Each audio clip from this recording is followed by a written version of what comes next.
Mga presko at masustansyang gulay na itinanim sa pamamagitan ng hydroponics method ang mga organic snacks tulad ng moringa chips. Ilan lamang ito sa mga produktong ipinagmamalaki ng Campo Vida Agricultural Learning Center Incorporated sa Zamboanga City.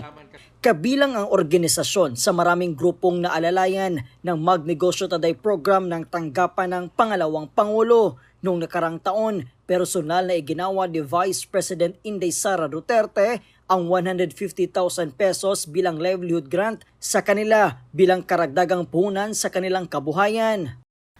Ang ginagawa po namin ng grupo ay nagtuturo po kami ng urban gardening at sustainable organic farming dito po sa Barangay Malagutay at hindi lang pa sa Barangay Malagutay, sa buong Zamboanga.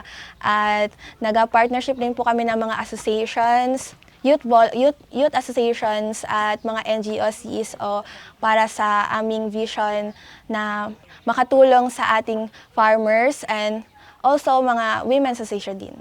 Pinaglaanan ng grupo ang pagpapatayo ng greenhouse na may kasamang hydroponics at vermicast production, alinsunod sa kanilang pangunahing misyon na magbigay ng kaalaman at pagsasanay hinggil sa iba't ibang makabagong paraan ng pagtatanim.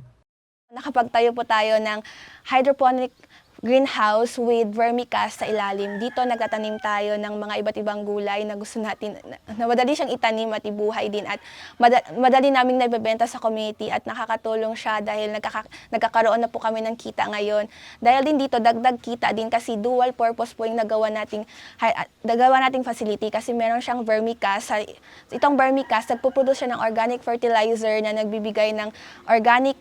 Dito kami kumukuha ng organic fertilizer para makadagdag nutrisyon sa aming mga tanim at sa aming mga urban gardening. Pati nabebenta din namin yung mga fertilizer na to sa community namin at dagdag siya kita sa amin. Para sa grupo, naging mahalagang tulay ang MTD program upang higit pang mapalago ang kanilang negosyo at makatulong sa paglikha ng hanapbuhay para sa maraming Zamboangueño.